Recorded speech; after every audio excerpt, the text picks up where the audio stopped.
So welcome, Daniel. G'day. So I wanted to get you on because, as I mentioned in the intro, you and I did an emotional timeline for me, and it was quite fascinating. And it's actually been fantastic for me because it's given me a few much needed bullets up my bum. I tell you what, and really good opportunity to really challenge some of the stuff. But we'll get to that. But first, I just want to ask you about your life, because like you're doing, you live in the big game, you're doing absolutely amazing things around the world, helping others to, unleash their potential really, and to do amazing stuff. So tell us where it started. Like, were you born a mini entrepreneur or into an entrepreneurial family? Born a disaster. I remember at age 11, I was diagnosed with linear sequential learning disability. And for years, the teachers had been saying to my parents in my school reports, Daniel doesn't try hard enough. If he just paid a little bit more attention, he'd be a good student. And I thought to myself, they couldn't be further away from the truth, because I'm giving you all the attention I've got, but there's really something holding me back. And it worked out to be that I had this linear sequential learning disability. So what came with that was a twisted spine, hips that were out of alignment, knees that were out of alignment, a neck that was out of alignment, and then the cranial plates were pushing down on the left and right hemisphere of the brain. And so I had visual impairments and I was tone deaf. And there I am trying to play the guitar. And they're saying, Daniel keeps making mistakes. He keeps repeating mistakes. I'm going, every bloody chord and note sounds the same to me. And then they realise I'm tone deaf. So It wasn't a good start.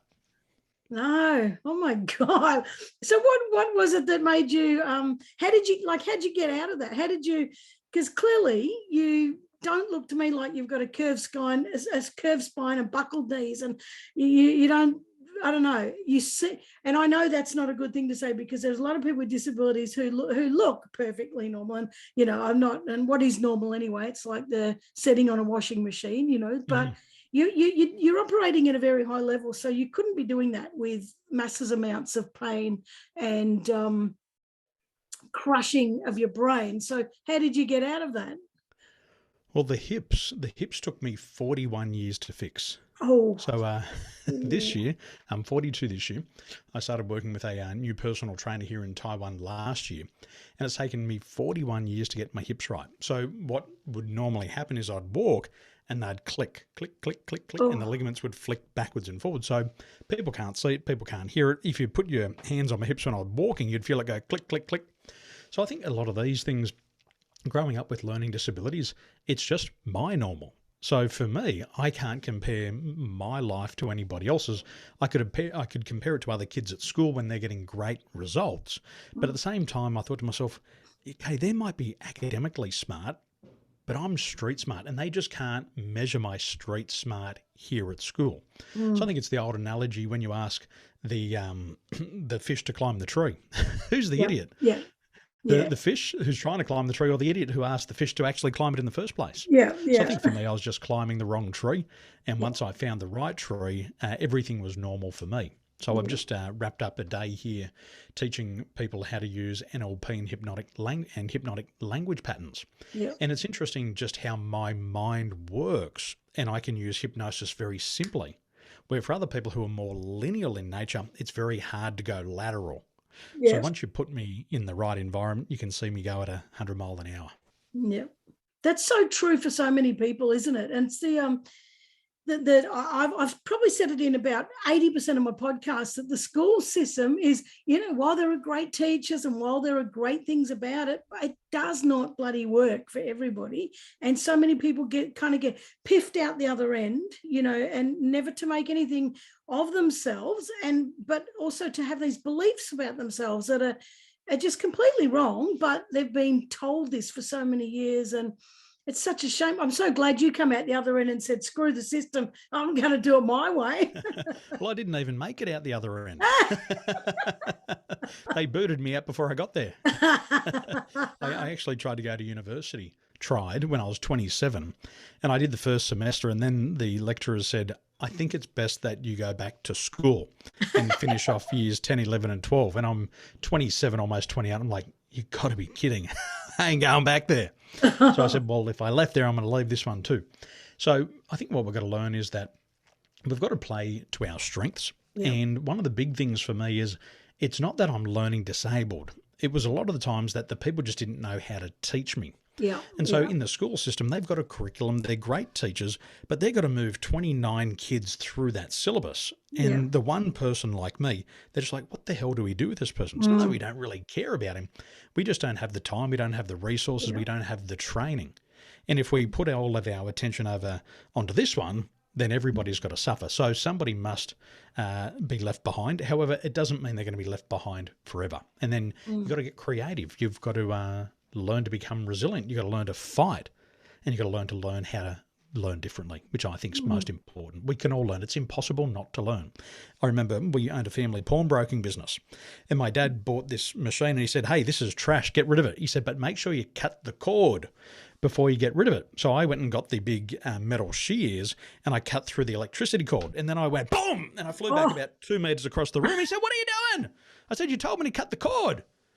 And he said, I know, but you didn't pull the plug out of the power point. I say, no, I know, you didn't teach me. But I only did it once. I only did it once, and I learned my lesson. So it's impossible not to learn, and all learning is one-time learning. But you just got to figure out how to learn in the right way. Don't make the mistakes. Well, you're actually lucky you're still here to continue learning, because that could have been a I bloody smell burning hair. It's no wonder you didn't smell burning flesh. Oh my God. So when, like now you're doing, so you found your feet, and then you started, I know you've started a heap of businesses, and where you are now is a long way from where you started. So, and I know you've had a few businesses. What challenges have you had? Like, did you have any fail, or was it all just smooth sailing for you once? I don't have a disability. I know how to learn, and phew, I'm off. Or was it a bit smooth sailing? What's that? I think I learned that life is hard. Yeah. And I accepted that life is hard at an early age, and I was under no illusion that life in business was hard. So just before I was conceived on the back seat of a bus, my parents had a farm. And that was back in the early 70s, and they started their farm. They had big hopes, but the world changed, the industry changed, and they had to walk off the land like all the other farmers. Yeah. And so they don't pack it in. They don't give up. They say, well, we've just got to find another way to achieve our goals. So they came back to Sydney. They drove buses. Mum and Dad were both bus drivers, and my dad became a concreter, and my mum started a haberdashery store, and they just did something different. So from a young age, I always saw people wheeling and dealing, starting businesses, investing in property, buying and selling secondhand goods, wheeling, dealing, trading. And I realized that you didn't always win. And my father gave me some great advice once. He said, son, as a farmer, if you just have one good year in 7, everything will be okay. But if you have 2 good years in 7, you'll be set for life. So I've always had that thought, well, 1 in 7, if I have 6 years of bad luck and I have 1 good year, I think everything's going to be fine. Yeah. And it's always worked out that way for me. Yeah. So if I think about it, I was working with my family. I turned around their business, had a business with my brother. That flopped over. And at the same time, when that flopped over, I stopped working for the family business because I said, I ain't going to work with that bugger anymore. So I went to the Middle East and I took a job, and it didn't turn out to be what I wanted. 3 months later, I'm back in Australia. I'm back in Australia as a builder's labourer, as a concreter's labourer, and then a lollipop man controlling traffic. Yeah. So I've gone from Australian champion business owner all the way down to the bottom of the barrel. But I thought to myself, what do I want? And so I said to myself at that stage, I want to become cabin crew. And so I'm going to go back to Dubai. I'm going to reinvent myself, and I'm going to learn something that's of value. So I went back to the Middle East. Everything's going good. Met a girl of my dreams, got engaged, and then she decided to be involved in an aircraft accident. And so in 2010, my phone rings and says, Daniel, there's been an accident. Can you come down to the airport? It's your fiance. Oh no. So at that stage, she was in she was in and out of surgery for the following 2.5 years. She got to the end of it. She lost a job. We almost lost our daughter 3 times due to miscarriage. I was co-leading a team of 17,000 cabin crew, and I had to make the choice. My wife's left. She can't stay in the country. There's a good chance that I won't get a day off to see my daughter. So I resign co-leading a team of 17,000 cabin crew. I start my business and I pour all of my money into the business. And by the middle of 2013, I'm down at the hospital because I got breathing problems. Can't breathe. Doctor says, Daniel, it's all in your mind. You don't need to be at the hospital. You need to go to the psychologist. So I went to the psychologist and she said, you're depressed. You've probably been depressed for years, but you didn't even realize it after what you'd been through. So we get to the end of 2013. I've used all of my money. And I said to my wife, I said, well, congratulations. You've married a real winner. Your husband can't build a business at the moment. So we went back to Australia and we got on Centrelink. We got Social Security, and I knew that if I could just get Social Security just for a few months, I could get back up on my feet. And so I built my business. In the first 100 days, I made my first $100,000, and my business started to grow. I started to bring team members on, started to buy equipment, and then middle of 2014, something happened in the world, and it all collapsed. So I sold everything. My car, my push bike, my television, my furniture. We got enough money to get on an aircraft and get back to Taiwan. And we moved in with my wife's grandmother. So now we're living on the 3rd floor and I'm teaching English. Now I dropped out of school. English was my worst subject, but I'm now teaching English. And it gave me enough money just to moonlight and then focus on my business. And then things went good, things went bad. And then 2019, COVID started to come in. So 2019 was the last time I was in the country. And because of COVID, I had to shut down my company structure because you can't live outside of the country for more than 6 months. So I had to close the company structure. I also owned a franchise and I had to exit my franchise business. So problems, challenges, crises, I've been through them all. And I'm still here, and it's just been this lovely growth. And I believe that with every contraction, there's also an expansion. Yeah. And I'm very resilient. I don't quit, and I stick around long enough so once that contraction disappears, I grow. So one of my signature programs last year, 2,222 people through it in the worst economic climate we've ever seen. And it was the peak of my career. Yeah. So yeah, Problem is my middle name. But it's you talk about a couple of things there. Resilience, that's one thing, and it's a lot of people give up. A lot of people just say, well, I'm not doing this anymore. But I think, and probably they don't know what I'll just call it the why. You might call it something else, but they don't know what their why is. They don't know what the motivator is or what that driver is that sits there. If they really know that, they'd probably get back on the horse, if they really knew what they were chasing. But, also that a lot of people think that, one, if you're doing really great things, you were born with a silver spoon, or you're an overnight success. And both of those things are, well, you can be born with a silver spoon, but geez, it doesn't make you the smartest person in the world. You're just bloody taking over dad's bank account, really. But I just love that. You were Australian wakeboard champion too, many years back, probably when you were 20 or something like that. And did you bust yourself up? Because I would have. Yeah, I remember breaking my nose. Yeah. The board hit me in the nose, and the bone come out of the nose here. Yeah. That was one. Dislocated fingers. When I was 18, I tore my, the posterior cruciate ligament, the PCL, tore that off the bone. So that put me in rehabilitation for a year. And then the following year, I tore the cartilage again. So that put me in rehabilitation for a year. Then I had Epstein-Barr virus, chronic fatigue, teenage chickenpox. I got beat up by a bunch of 6 guys. They took a cricket set and beat the living shit out of me. I was just in the wrong place at the wrong time, mistaken identity.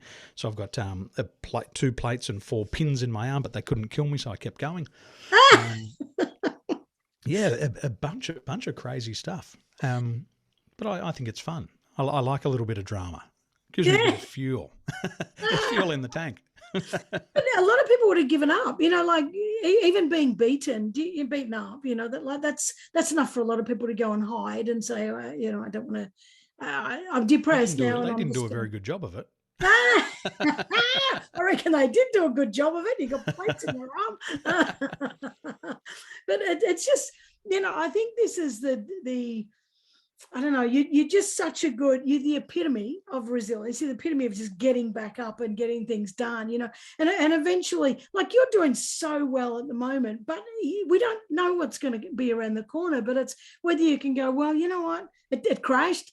and now I'm going to get back up again. I don't think it will crash, because I think that, you've had all these challenges, and you've worked your way through them, on a lot of levels with NLP and hypnotherapy and emotional stuff. And I think this is only what I know of you. And I mean, we've had a few good chats, but I reckon you're in a fantastic place.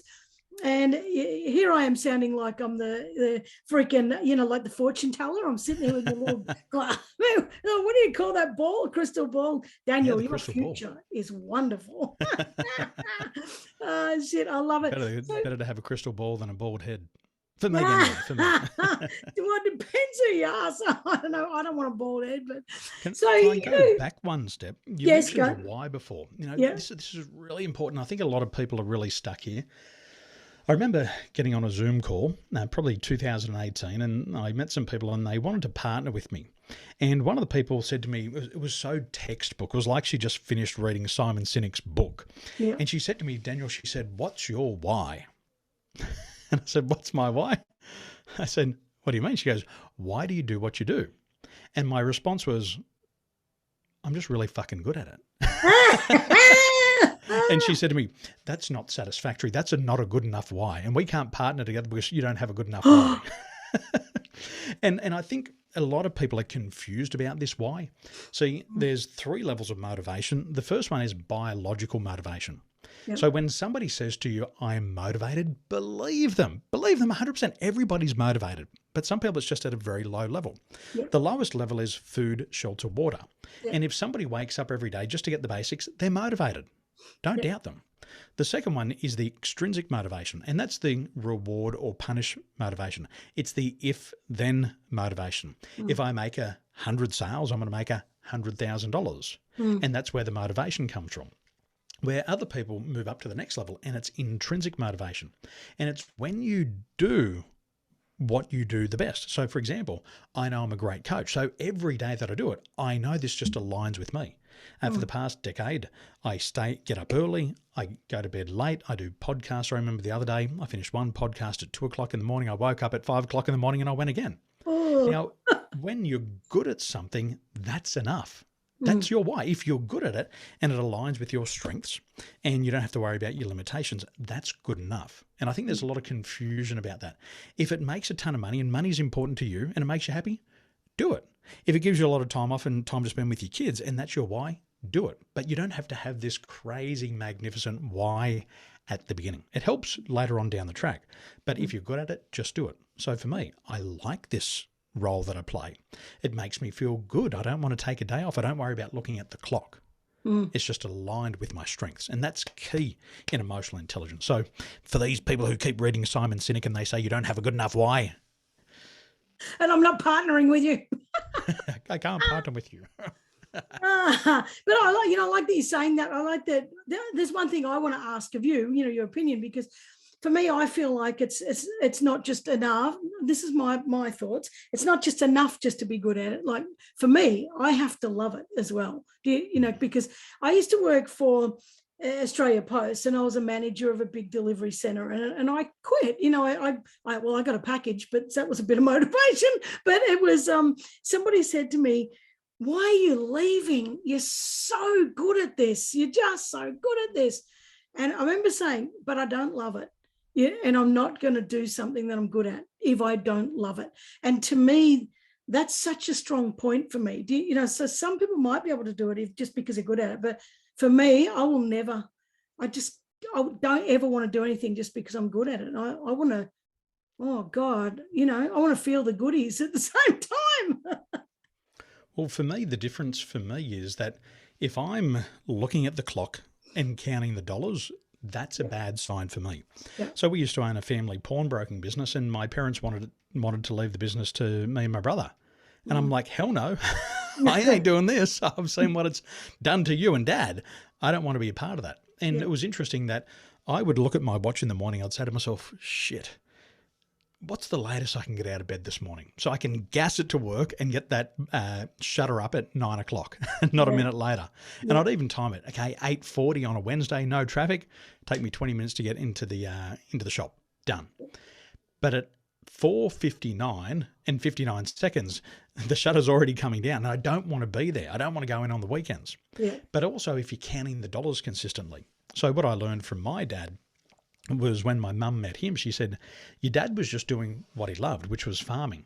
And so he didn't worry about the money. So when I met him, I opened up his drawer and there was a whole drawer of uncashed checks because he was just enjoying what he did.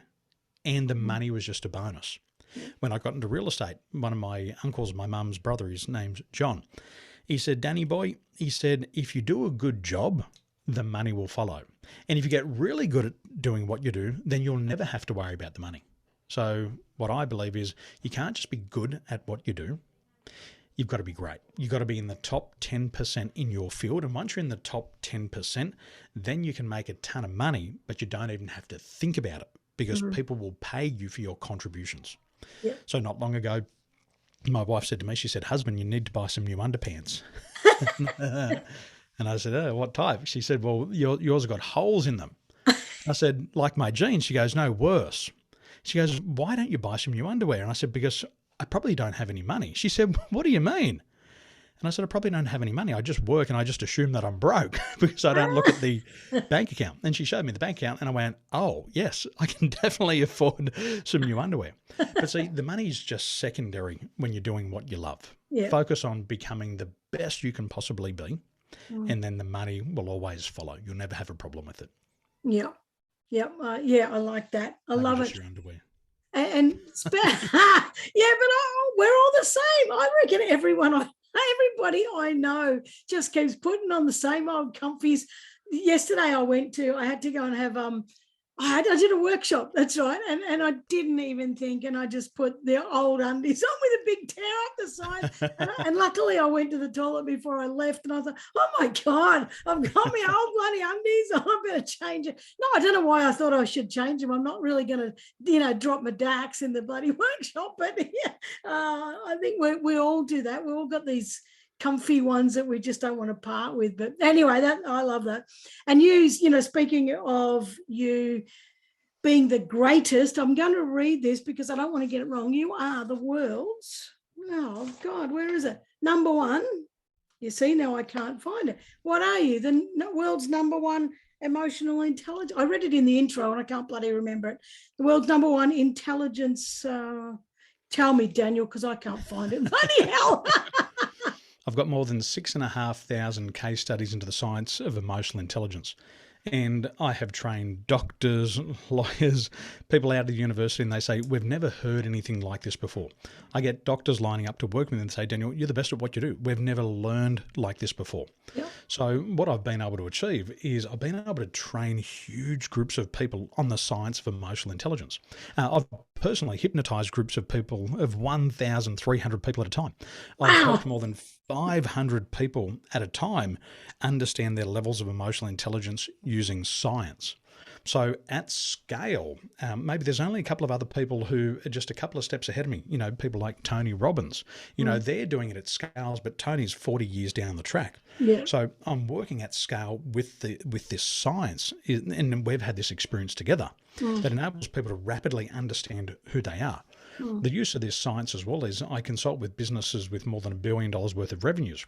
And just within a couple of minutes, I can save them millions of dollars in their business by avoiding bad hires. And they say, we've never seen this before. And nobody has ever, and this is a real message for the people who are worried about education. Formal education. I'm very well educated. I've got to admit that. I've done a lot of education. I've studied under doctors. I've gone to the best people in the world and learned from them directly. But when I was growing up, people focused so much on formal education. But now people look at the result and they go, we want the result. They don't even care about the certificate. Yeah. And that's really nice to be able to have a seat at the table with these people who've got $1 billion business and say, we appreciate your knowledge because we can't get it anywhere else. Yep. So this knowledge is taking me all around the world, working with doctors in America the week before last, working with businesses in India, working with businesses in America, working with businesses in Australia, thousands of people in my programs in Malaysia, here in Taiwan, working with people in the military. It's phenomenal and they love it. And so do you. So do you. I'm happy as a pig in mud. I'm like my daughter when she gets a Barbie doll or my boy when he gets his bike.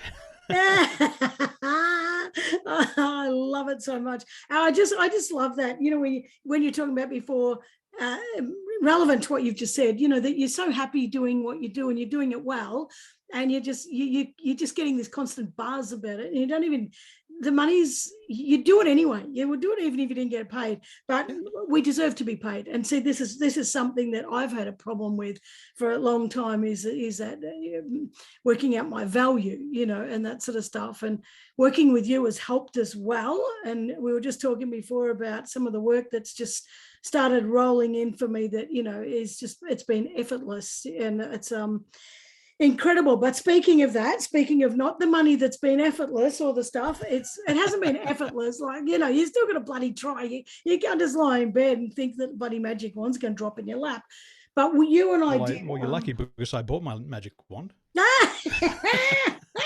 Is that in case we need to cast some spells. Is that your Harry Potter stick? Love that. You showed me that once before. I actually looked for one. I looked for one in one of those crappy shops the other day because I was doing a get off the bench workshop, and I always say to people, there's no bloody magic wand. You got to get off your ass and do it. And I thought, I'm going to get one of Daniel's wands, and I couldn't find one, so I didn't get to do that trick. But yeah, I would have loved it.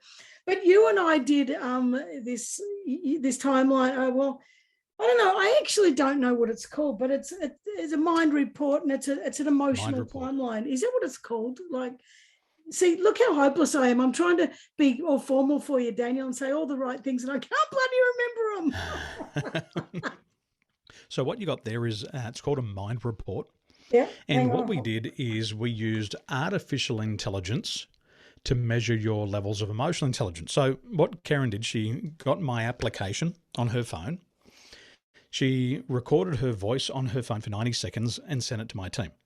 And what we learned was that during that 90-second recording, there was 1,441 emotional triggers.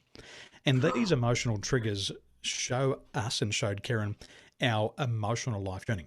So as we had a look at Karen's emotional life journey, we could see where all the negative emotions are still active in the amygdala from the final trimester of the womb all the way up to her current age, which we won't reveal. And so we're having a look at this emotional life journey, and we can see where these traumas have been. We can see where these significant emotional events have been. And then what we did, we unpacked it so you could learn about your inner potential, but also your three. So you're special. You don't have one, you don't have two, you've got three personality types. And we had a look at your Enneagram. So that's what we did together. Yeah. You're making me sound like I've got three personalities. I should be, getting help for that. But and it was fantastic because I didn't realize there was 1,141 emotional triggers. Is that a lot? Like, am I a little bit emotionally nutty? Well, I think all of us are nuts. It's like, if we're going to come to this planet, if we come to this planet, we're crazy already. But I think we've all signed up to learn something new by coming here. Yeah. So what's interesting, there's no good or bad triggers. It just shows us our emotional life journey, because most of us wake up, we say that we go through a period of darkness between about age 35 to 50. And we've had all these external things. And now we try to figure out, who am I? I started to go through that journey at age 21. I already had 2 investment properties. I'd been very successful in real estate. I was in the top 10 sales creators in the country, but I didn't feel fulfilled internally. Like, I had this external success. I had the badge, the name, I had the business card, I had the 2 properties. And I was like, that doesn't turn me on. I want to know who I am. So as you do, you go traveling to try and figure out who you are. Yep. And so what we did was we just sped up the process. See, psychologists tell us it takes 50 years to get over the first 5 years of our life. But once you just have this level of awareness, you go, oh, now that makes sense. All of those life events have contributed to the person that I am today. And it's once you get that level of self-awareness that you can start to unlock that potential. It's been said by Brian Tracy that 84% of the adult population have a feeling of unfulfilled potential. They go to work and they look around and go, I should be the manager here. I shouldn't be taking instructions. I should be giving instructions. Other people say, I've been serving this company for 25 years. I should be owning the company by now. Mm. And so they have this awakening. It just helps them get there faster. Mm. And once you understand where you're coming from, then you can truly understand where you're going. Mm. And once you start to understand where you're going, then your body starts to optimize its performance. You start to release dopamine, adrenaline, serotonin, oxytocin, all these feel-good chemicals in your body. And then really you start to accelerate, you take off. But it comes through that self-awareness piece. Mm. And I agree with that. Like, well, I have to agree because you're right. You're the expert, not me. But it was and then I went and did this, and I'm going to wriggle it around so no one's going to read all my information. But the orange at the start, and I did it backwards for you because I have to do my chronological line properly, not like the other one. And it's all these orange ones were negative stuff, and then there's this beautiful blue patch here, and these are huge positive emotions, really, really bloody happy here. And then back to this shitty stage. I'm going to stop saying shitty stage, or I'm going to end up with diarrhea. But this this horrid stage here from 54 to 58, and as we talked about, in this last point, is that in the last 4 years, I've moved house. We've had, the step kids, and they're good kids. There's nothing wrong with the kids, but we've had, difference of opinions about how the house should be managed and how we should do things and what's the best, all about care and love. But what's the best way to move forward so that the kids feel the best, and disagreements on that. Plus, I've lost 7 animals, and plus the bushfires were. I've talked about this a lot, the bushfires and the billion animals, and everyone knows that I'm an animal nut, and it broke me down. But the more I've talked about it a lot, and I was really placing that emphasis on the fact that it was the animals that were troubling me.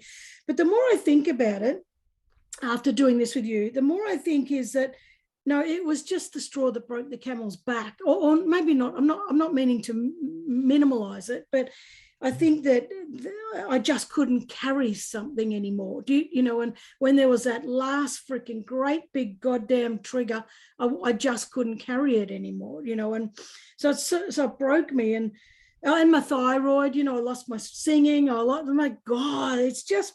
I'm not going to say shit, but because I said that in my last podcast, it's stacking on top of each other, and eventually it's like that. That game is. See, I can't think of anything. Yeah, Jenga. It's 8:00 at night, buddy. I can't bloody think of anything today. When you pull it out, eventually it's just topples.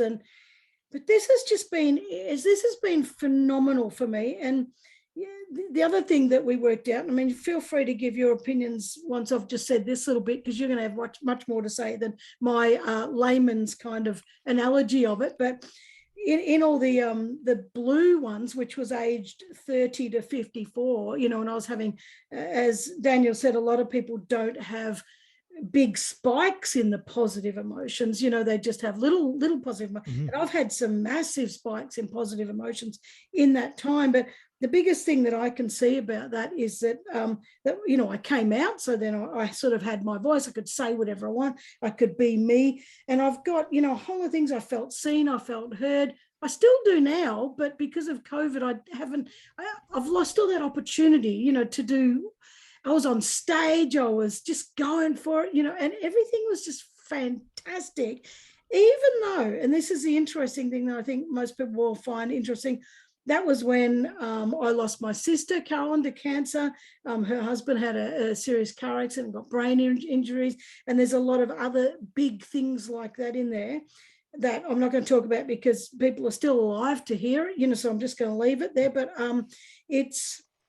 they were things that I've talked about in my story that were triggers for me changing my ways, like going on a completely different journey. But clearly I had a lot of positive emotions going on, and I was able to cope with it very, very well. Prior to that, and then, sorry, did I butt in? No, I just loaded it up on my phone, and I'm reviewing what we spoke about. So I'm hanging out here with you. Oh, I thought you might be recording my voice again. No, don't do that again. God, Christ knows. I'm very tired. We don't need that. And then prior to 30, there's all these big orange spikes. And one thing, working up with Daniel on it, because, after I got this report, Daniel and I did 4 sessions together on to try and unpack this. And what I've completely loved about this is that we can remember things, and we say it only comes up in conversation. Oh yeah, when I was 1, I ended up in hospital. When I was 3, I got a truck wrapped around my head. Oh yeah, I remember seeing a car accident once where this whole family was killed. It's only when you're in conversation that these things sort of pop up because someone's triggered something. But Daniel's got a whip out, and he pinned me down and forced me to write all of the things I could remember in all of these little brackets. And my Godfather, when I wrote them down, I was like, shit, how does one person have all these emotional things happen, and I still consider myself extraordinarily resilient, but these were sort of playing, they were sitting within me. And then, Daniel, you talk about gestalts in a minute, but it makes sense. And I didn't understand this before working with Daniel, but he'll talk about how they gather together and compound, and you don't even know this stuff's happening in your body. And there was, so 2 things have come out of that, is that there were so many car accidents for me. And I put them aside, but there was and I was never hurt in a car accident. Yeah, that's the funny thing, except the truck wrapping around my head, and when I was 3, and I still wasn't hurt. But now what that's led to is me saying to people, every time someone I care about gets in a car, drive carefully, don't trust anybody, don't look at your phone, for Christ's sake, text me when you're there. And so it's what's happened is, over time, it's got me in this hypervigilant state every time somebody gets in the goddamn car. And so I'm unconsciously or subconsciously, I don't know which one, but thinking about them while I'm supposed to be doing other stuff. So I'm not living up to my potential. The other thing that came up was this constant guilt, is feeling of guilt.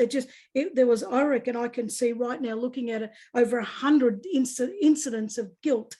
And what's fantastic about this is that I've looked back and said, well, hang on, no, that wasn't my fault. I'm not wearing that anymore. I was just not going to wear that. There were a couple of things that I did wrong, and there's more than a couple, like I like bullied people, and, when I was a kid, because I wanted to remain accepted by my peers as a kid, stuff like that. And I wish I didn't do it. But when I look, and I've carried guilt about that, and then when I look back and I think, no, you know what, you shouldn't have done it, but you didn't have the tools to say, I'm going to stand on my own, or I'm going to stand up for that person. And so I've been letting myself off the hook, and I'm not avoiding accountability. I am going through the yeah, you should have done better there, Karen. Yeah, you need to accept responsibility for that one. And I think I've talked enough, but this has been fascinating. And I reckon what's happening, I don't know, subconsciously, whatever the hell, magically, I'm going to say magically, it's not, but whatever it is, things are just pissing off. And I'm feeling lighter, and it's, Daniel, now you can say all the scientific special stuff, because I've just said all that. Well, what happens, and we can keep it really simple. Let's say, imagine all of these traumas, all of these car accidents. When they happen, we go through what's called a traumatic moment. And a traumatic moment is unexpected. It's dramatic, like a car accident. I remember this one you were talking about at age 3. The trucks hit the car, and the truck is wrapped around your head, but you're alive. It's isolating. I remember there was times when you had to go to hospital, etc. And then there's no coping mechanisms. So out of necessity, we've got to move on with life, and everybody's resilient. And what we do is we take these events and we just put them over there and we say, I'm just going to put that event over there. Yeah. And in the future, when I got time and some energy and I've got a resource, then I'll deal with it. But then life moves forward, and what do? Oh, the relationship. I'll put it over there. Yep. Death of a loved one. I'm going to put it over there. End of a career. I'm going to put it over there. Breakup. I'm going to put it over there. Life. Fuck off. And we put it over there. And we say, one day, Yep. when I get around to it, I'm going to do something about it. But it builds up, and it builds up, and it ends up being like a little bit of cavity in your teeth. You can feel the hole, but you're like, I'm just going to wait a little bit longer till I go to the dentist. Yeah. The root starts to hurt, and you're like, maybe I'll just have a couple of whiskeys, and that'll kill the pain for a little bit. And then all of a sudden, you got to go to the doctor, and you're like, and you got to do root canal because you've left that stuff there for so long. So what's happening for you is what we've learned with this science is that just by having awareness of these past events is enough to resolve the past event. That's it. So if you can just remember consciously what all that garbage was and you bring it back to the surface, the unconscious mind says, well, Karen, what do you need to learn from that? Oh, that's not my shit. That's not my guilt to carry. And then the unconscious mind says, well, thank you, conscious mind. We're done with that stuff. And just like that, it disappears. And what you feel is this energy. It's the energy in your body. It's now starting to flow. It's not restricted by all of these mental and emotional blocks. All of that's disappearing. So for all of those events that we went through, you now get conscious awareness of it because all of that's unconscious. We forget what we've put over there. But it comes up and you go, oh, accident. Loss of my animal. Oh my gosh. Oh, so I wasn't the one who made the decision about that. Okay, what can I learn from it? Oh, in the future, I'll do that differently. And then the mind says, thank you so much. We're done with that. So that's all we have to do.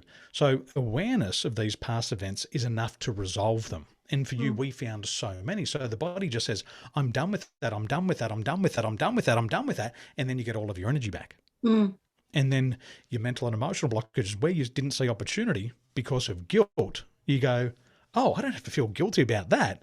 Now I can focus on that. Yep. I don't have to worry about that. I don't have to fear that anymore. I move on from it. And that's what happens. Although I think I'm only dealing with the big chunky ones. I reckon once the big chunky ones are all out, there's going to be all these little like spider bites coming up going, what about that? What about that? I'm like, oh, fuck, didn't I get rid of all this shit? Here comes some more. But I think that's good because once it's kind of like, you know, that professor that's got the stones and the rocks in the jar and the sand and, you know, and all that sort of stuff. It's probably what's happening. I'm probably picking out all the big rocks and piffing them, but then I'm going to look at my jar and think, oh, shit, now the pebbles. And then I'll be like, oh, shit, now those little grains of sand. Yeah. And there's nothing, we all know there's nothing worse than a grain of sand in your bloody sock. So, I've got a French bulldog and she's got really short hairs. And sometimes those short hairs get in my sock. Yeah. And it's like, I can feel it's like a thorn, but it's a bloody dog hair. Yeah. So all of us, what we've got to do is we've got to start to release some of them. And look, there's honestly, some people just say, look, I don't want to deal with that. Like, hey, I got another 10, 20 years of life. I don't want to go there. Hey, more power to you. But a lot of people who deal with it, what happens is they accelerate. And I was dealing with a lady a couple of years ago. She said, Daniel, I've gone bankrupt. I've lost my business. My business partner betrayed me. I've lost my marriage. And now I'm 65 and I got 5 years before I really need to retire. And I said, well, what are you going to do? She said, I've got to reinvent myself. So we took her on this journey of reinvention. And I remember 90 days after she started my program, she called me. She said, you wouldn't believe it. I've already doubled my income. Now, the difference was instead of focusing on the past and what she had no control over, she started to focus on the future and what she did have control over. So she started to get busy. By the time she came to our event, she started to get rid of the root cause. You know, a lot of people work on the surface structure, but we get right down to the root cause. And she started to get rid of the root cause. And she tripled her income at age 65. And then she retired financially independent by her 70th. Wow. So once you get rid of all of that, then you're free from the past. All of that stuff over there, I think the best example is trying to drive your car with your handbrake on. Yeah. You know, when you drive around with your handbrake on, you've got your foot flat on the accelerator. It's revving, but it's going nowhere. And all of a sudden you go, oh shit, left the handbrake on. You take the handbrake off and the car goes poof and takes off. Yeah. It's the same thing. Yeah, you don't know. You think there's something wrong with the car until you actually pull up at a petrol station and smell it. Oh shit! I had the handbrake on the whole time. But yeah, and that's exactly talking about cars, Karen. I was saying to my students today, I said, I've got this mate, John, and John's a real bad driver. And whenever I hop in the car with John, I feel like I'm going to die. I feel like he's going to have an accident because he's all over the shop. He's talking to me. He's talking on the phone. He's texting away. And I don't want to be in this car. But I really love the guy. And I think I want to buy him a big red Ferrari. But then I think to myself, he's a bad driver. And what if I spend $500,000 on a Ferrari and give him a Ferrari? Is the Ferrari going to change his driving? And I think, no, he's still going to be a shit driver, but with a really expensive car. So a lot of us try to get into a new vehicle, and the vehicle might be a new relationship. But if we're still carrying around the mental and emotional baggage, we get a new relationship, a new vehicle, and it's toxic again. We leave one career, but wherever we go, there we are. And then the next career is toxic. So we've got to learn to free ourselves from all of that junk so that once we get into that new vehicle, then we can take off, then we can accelerate.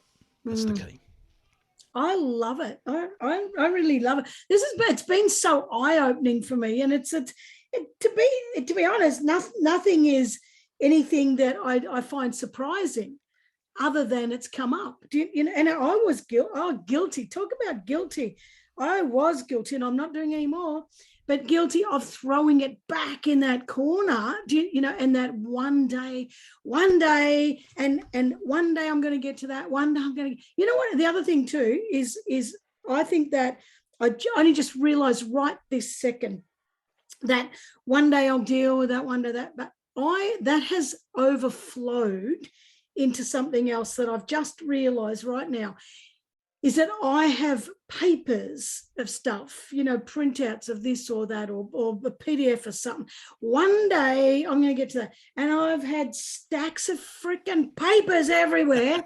And Nikki, my partner's always been like, are you ever going to do anything with that? Or one day, I've had tubs of leads, even freaking old telecom leads and shit, and it's been out in the shed. What are these tubs of shit for? And I'm like, well, one day I might need that.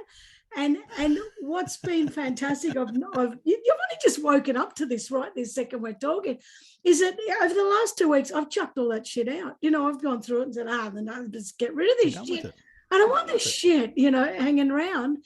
And it's removed that whole one day thing. So I only just realized right now that has been a spillover effect of everything that we've been doing. So how fantastic.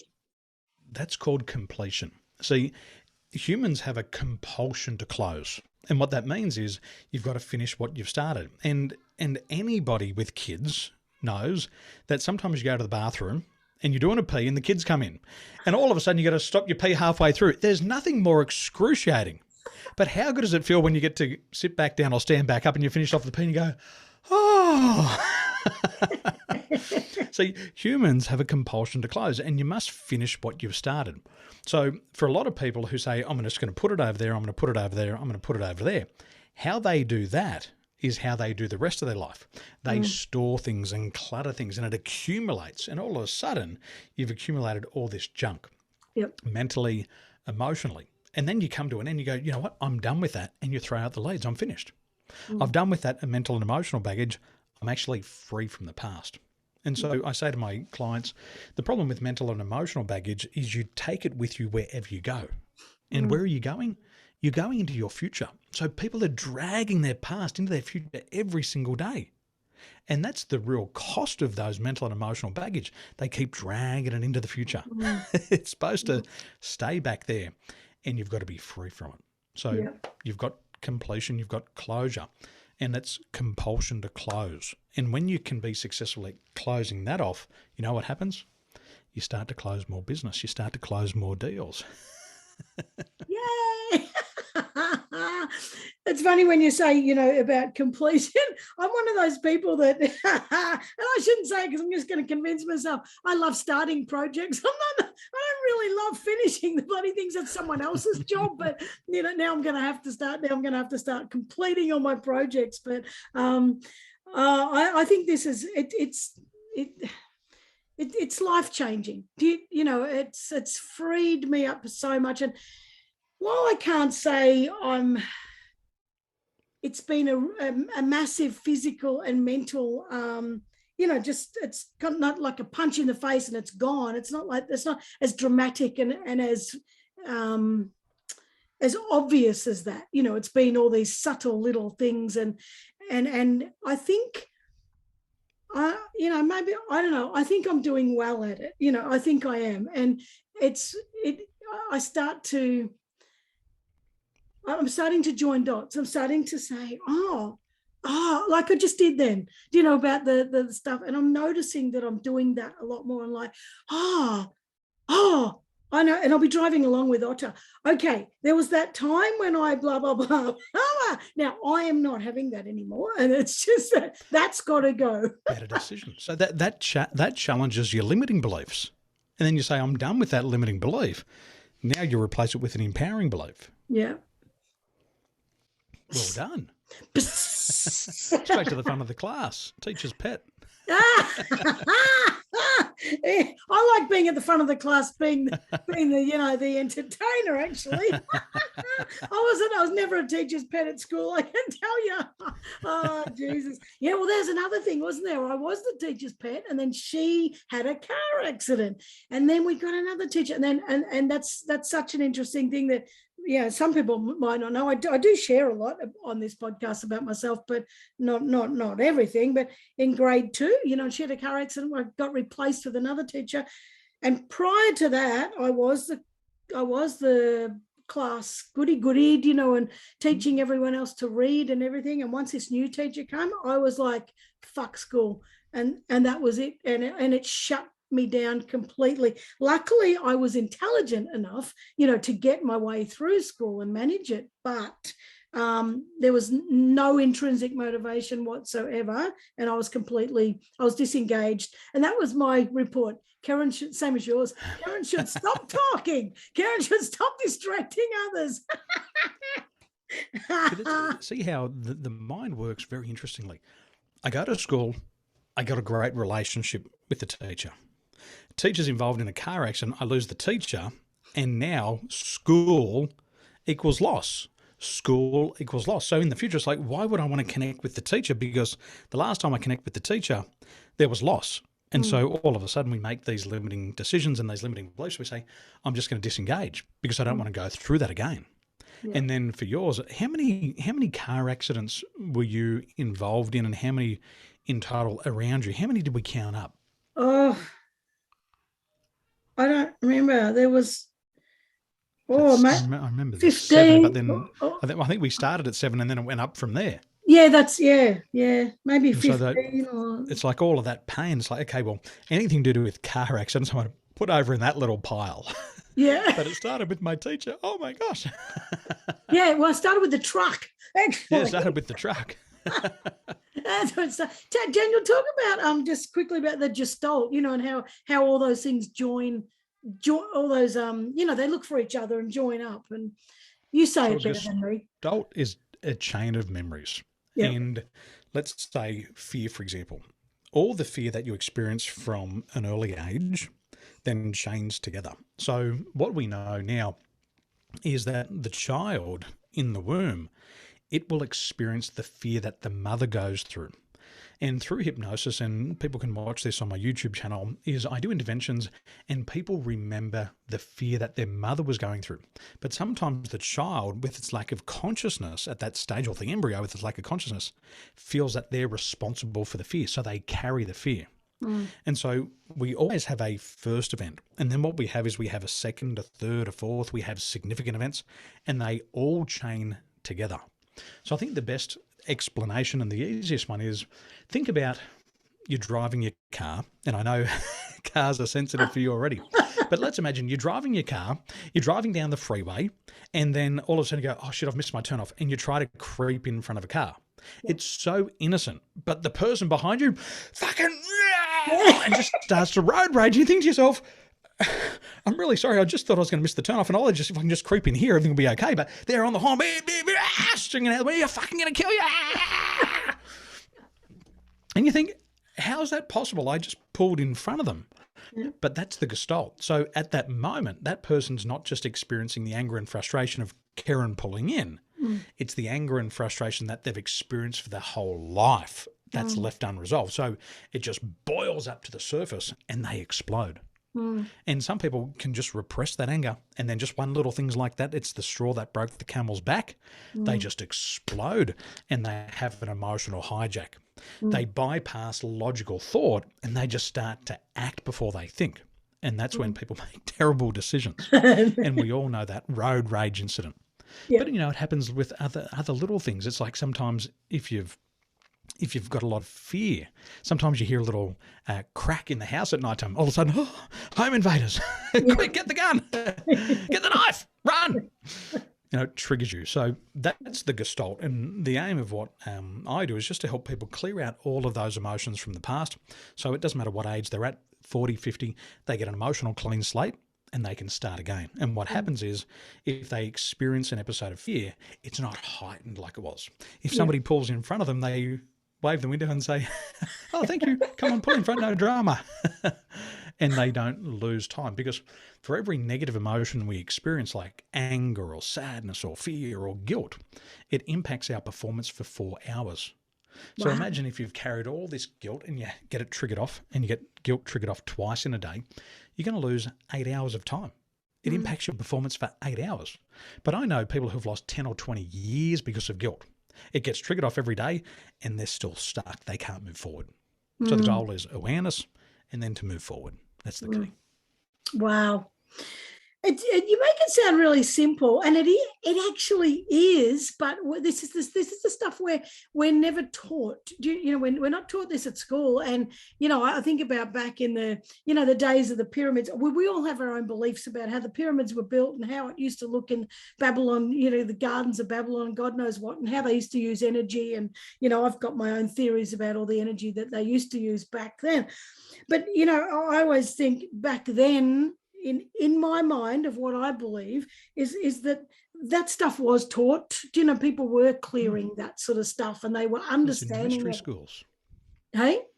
They taught it in the mystery schools. It's like people go, have you read the book The Secret?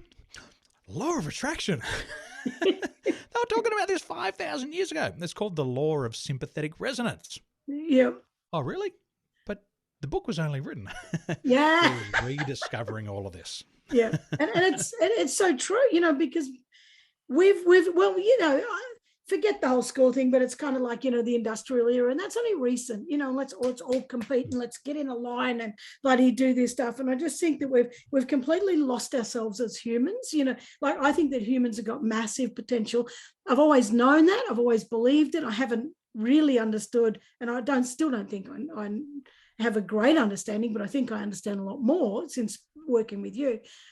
But it's what we're doing in our everyday lives is not being a human being. We're just not. We're human doings, and human doing what other people says, and human havings. Sort of, yeah. We're not being who we. Well, we don't even know who we are, and no. that's the problem. People don't know who they are. They go, I'm a doctor. No, that's a title on a business card. Yeah. I'm a lawyer. Yeah. I'm a mum. Yes, that might be a role that you play, but you're so much more than that. Yeah. And so we've got to understand who we are and why we think and feel the way that we do. But it's also scary. It is so scary to wake up and look at yourself in the mirror and say, well, this is who I really am. And that's scary. And I believe that's why a lot of people say, you know what, I'm just going to leave it and I'm not going to deal with it. But it's also freeing. I worked with a guy down in Melbourne, and he was earning $600,000 a year and he's doing great. And he said, I don't even know who I am. And I showed him who he was, and he went, wow, I'm really not a very nice person. Now, that wasn't my words. That's what he said. And I said, well, what makes you think that way? And he goes, well, this is my behavioural style, and it means I'm not a bad person. I said, no, that's the person that's got you to $600,000 a year. And he went, oh, I thought that was all bad. And I went, no, that's the goodness in you. You just got to learn how to use it. So he started to grow and grow and grow, and now he's about to start his own business. Imagine that. He thought all of his strengths were actually a weakness, so he couldn't perform at his best. And we know statistically that even people like Einstein was using as little as 10% of their potential. For us average people, person only uses 2% of their potential. That's it. We only use 2%. It's like having a red Ferrari and it can go 100 kilometres an hour, but it's only doing 2 kilometres an hour. Yep. We've got so much potential. It's like, sometimes I had these jeans on the other day and I put them on. I went, what's that in my pocket? And I put my hands in my pocket and I found $100 and I went, oh, eureka, I got $100. So when you learn these things about yourself, you have these eureka moments. You're like, oh my gosh, I didn't know that about myself. Now I'm rich. Yeah. Now I can go spend the money. Yeah, you can buy yourself some underpants, Daniel. Yeah, I should. But, the problem is when I put money into my wallet, my wife comes and says to me, it's a setup. She says, have you got any money? I said, I don't know. She goes, look in your wallet. And I look into my wallet and go, yeah, I've got a couple of thousand in here. She goes, well, that's mine. I said, you just asked me if I've got money. Now you claim. She goes, yes, what's it doing in there? That's not your money. But I'm a good Taiwanese husband. Oh, geez, I wish I carried it. A couple of thousand around. I bought something today and this person said, oh, we don't take card for under $5. And I'm like, oh, shit. I looked in my wallet, there was $20. I'm like, yeah, it's all right. That's good. Worth Daniel, as much. Look, I have absolutely loved this. It's been fantastic. And you're doing some amazing stuff, and I don't think you're going to crash again. I think you've done all the stuff we've talked about, and you've found this beautiful sort of path forward, and you're just really exploding into the world. But more so than being rich and helping people get rich and all that kind of stuff, you're actually freeing people. And to me, for someone who's not that focused on, am I a millionaire? And I want people to be happy so much that they then make the money because they're happy. That to me, that's you know what I want. You know what I want, Karen? What do you want, Daniel? I want people to unleash new income levels. And do you know why? Why? The more money they make, the more animals they can save. Oh, you're so bloody right, Daniel. I want to make money. Don't you worry about that. That's what I say to people. I go, for most people that I work with, the money is not the end goal. It's what they can do with it. And I worked with a gentleman not long ago, and I said, how much do you make? He told me how many millions, and he said, it's not enough. And I said, it's not enough. And he said, on this amount of money, I've only been able to feed 2 million homeless people. Oh, wow. And I said, well, what do we do? He goes, we're going to make more money so we can feed more homeless people. And I got it when I looked at that, and I went, that's exactly what I'm helping people to do. So it's like people like yourself. I want people to have these breakthroughs. I want them to see more value in themselves. I want the world to see more value in them so that you can unleash that new income level. And we know there's 1 billion animals that got impacted by these fires. And I know if you can make more money, you can save more animals. That's my true intention of money. That's what I want for my people. Yeah. All right, then. I'm reassigning my thoughts. I like that. Yeah, and I do. Yeah, I do want more money because I do want to save more animals, and it frustrates me when I can't. So now, if somebody else wants to go through the same experience as me and let you torture them into writing a timeline with all their triggers, which is incredibly freeing and it's hard work. It is tough, but by gee, it's the rewards at the end are fantastic. And I don't think I'm at the end. This is just a journey that I'm passing through, and we'll get there. But how can people find you? Because I want others to be able to do this, because I think it's opened my eyes to bloody hell, a shopping trolley full of shit that I didn't know how. Drop you an email. Yeah. Yeah, write me an email, daniel@danieltolson.com, and put in the subject line, get off the bench, so I know where you're coming from. And then say, Daniel, I want to learn about Mind Explorer. So if you write to me, daniel@danieltolson.com, subject line, get off the bench. Hello, Daniel, I want to learn about Mind Explorer. Then I'll direct you in the right place. Fantastic. Oh, I love that. And I'm going to put all your links in the show notes anyway, but I do hope people do that, because I don't even, I can just be sort of tokenistic and just say all the general words. Daniel, you've changed my life, that sort of stuff. But that doesn't actually, those words don't truly spell out, what. Can I give you a phrase that I like? Yes. You're going to be my next story of success. Yes, I am. That's what am I I? want for you. Absolutely. I can. Well, if one day you can tell the audience what you told me off air, we won't let that cat out of the bag. But that's a story of success, Yeah. and that's what I love to hear. Yeah. So well done. It's already happening. It's already happening. I know it is. So I want other people to be able to experience this because I know a lot of people who telling me all the time, I don't have confidence, I can't do it. And I be the big cheerleader for them, but deep down, I think to myself, oh, fuck, sometimes I go through that too, and I feel that too. So there are so many people. So I thank you, Daniel. That's all I can say is thank you for being an incredible human being. And thank you for persisting outside of that bloody schoolyard and becoming amazing. I was riding my bike the other day and I just took the training wheels off my children's bikes.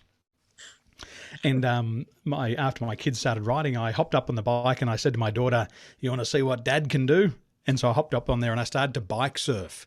And I put my foot on the front of the frame, my foot on the back of the frame, and I started to bike surf. And then I went straight over the handlebars.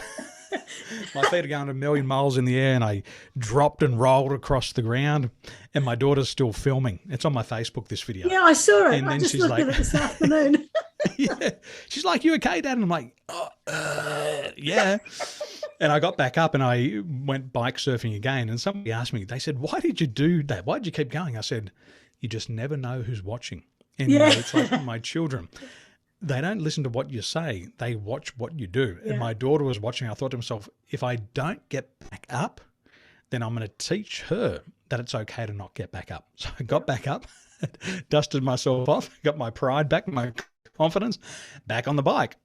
And so I can't quit, because if I quit, Karen, then that's what I'm teaching my followers, and that's not the legacy I want.